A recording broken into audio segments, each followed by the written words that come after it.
In this video, I'm going to be sharing 5 play-based literacy activities that you can do with things you already have at home.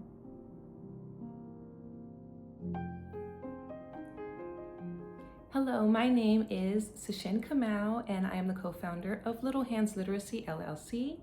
If you are new to our channel, welcome. On this channel, we share all things early literacy, hands-on play-based activities, and homeschooling, reflections, experiences, and tips. I am a credentialed educator. I'm credentialed to teach in the states of California and Georgia. I had 20 years in the field of education.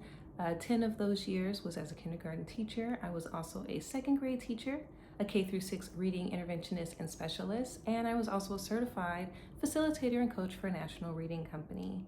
So early literacy is a true passion of mine. I'm so excited to begin this journey of sharing ideas and tips and activities with the community.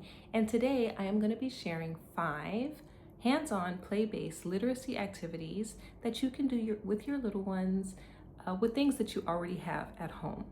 And so these activities are primarily going to be geared towards toddlers and preschoolers, but you can always adjust them if you have some older learners as well. And so let's get right into it. So the first activity is storytelling or retelling using toys. And so all you need for this activity is some toys, figurines, or stuffed animals from your little learner, and a favorite book. And so you would just read a favorite book, and it would preferably be a book that you have read over and over to your little one so that they're familiar with the story. And then you and your little learner would use the stuffed animals or the toys to retell the story, acting it out with their little toys. Now, for a toddler, it may be easier for you to model retelling the story with their toys, and they would totally get a kick out of that, especially if you're using the voice changes and different voices and really getting into it with their toys and figurines. If you have a preschooler, you can have them retell the story. And if they decide to change up the story a little bit because they're getting creative, that is perfectly okay. Just let them go with it and have fun. And so I really like this activity because it supports your little learner with building their comprehension, their oral language, as well as sequencing, which is a really important comprehension skill. And in addition to using toys and figurines, I have actually created these little storytelling mats that I use with my daughter, and little cutouts that we can act out little stories with. 2 of them are just regular storytelling mats. You can create any story. And then I have 2 that I created that go along with the songs 5 Little Ducks and 5 Speckled Frogs. And so if you are interested in using these materials to kind of foster that creativity and that oral language and just really getting involved in verbal stories and storytelling with your little learner, I actually have a link down below for you to access that freebie. The second activity is called Sound Play with Everyday Items. So all you need for this activity is just a little basket and some items that you have lying around the house. So how I like to play this activity with my toddler is I'll put some items in a basket. I like to place the basket a little ways away from us because my toddler also gets a kick out of just running back and forth to the basket, kind of incorporating some gross motor skill play. But you put some items in the basket, and for a toddler, you can have them name the item. So they can tell you the name of the item, where you find the item in the house, what it's used for. This really supports their vocabulary development and have an engaging conversation with them about these items. If you have a preschooler, you can have them give you the beginning sound of the item, and that will really support them with building their phonemic awareness skills. And so those are ways that you can kind of modify depending on whether you're playing this game with a toddler or a preschooler. But really fun game and really easy to do. The next activity is a book walk. And for this activity, there's no reading required. However, it is done best with a new book. So a book that the child has not been exposed to or read yet. So maybe a new library book. And all you do is you just kind of go through the book and look at the pictures. So they don't have to be able to read to do this, and you can do it together. And you talk about what you see in the pictures only. And so for a toddler, you can go through each page and point to items, ask what it is, what is the character doing. I'm sure depending on where your toddler is in their oral language development, they may even have some questions of their own for you. If you have a preschooler and this is a new read, you can even have them maybe predict, like, oh my gosh, what do you think is going to happen at the end of this story, given some of the pictures we've seen? What do you think about this character? How would you describe them? And so these are all conversations you can have just by looking at the pictures.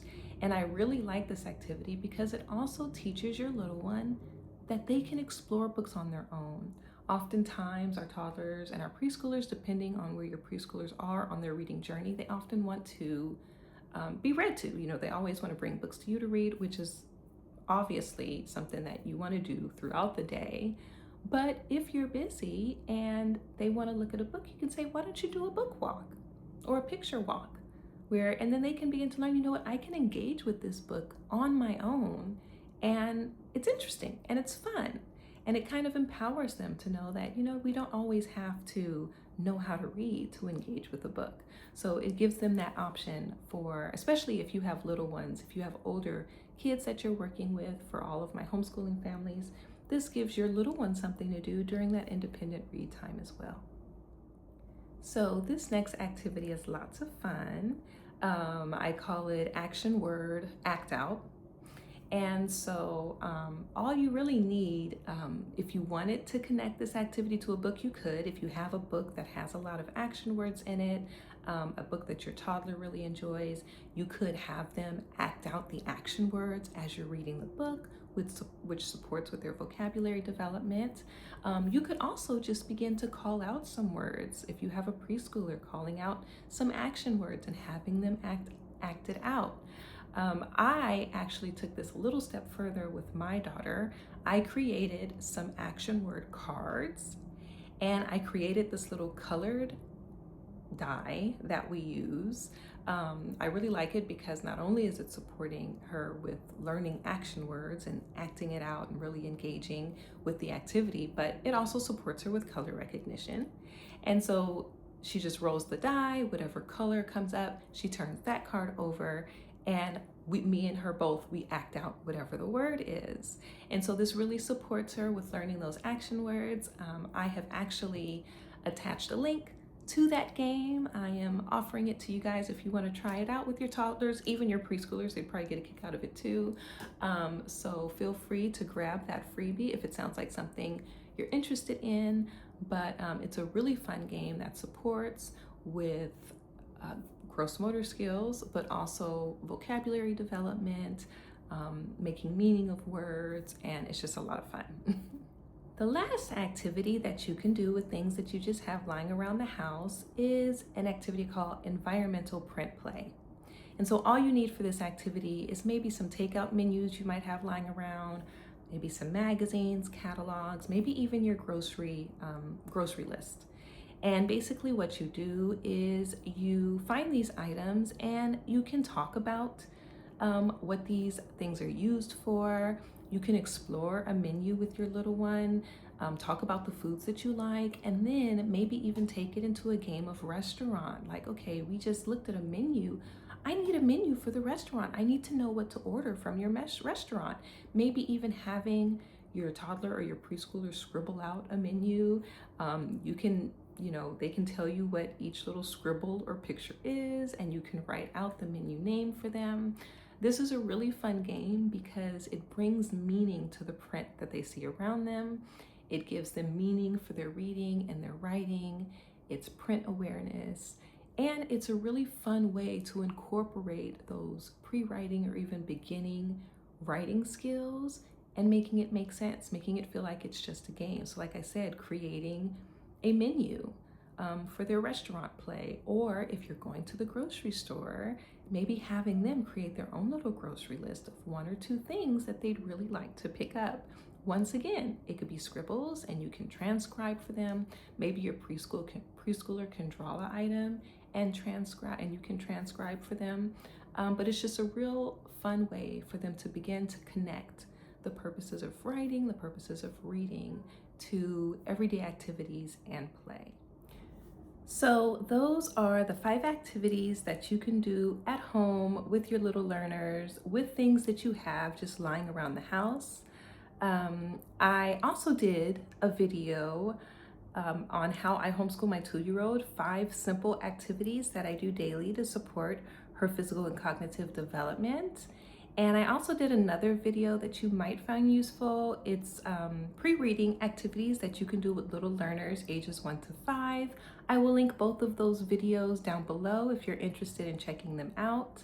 If you found this video useful and you're excited about the freebies, please share, like, and subscribe so that you can join our early literacy little learners community and continue to get more informative videos and activities that you can use with the little learners that you support. Thank you for your time, and I look forward to seeing you in the next video.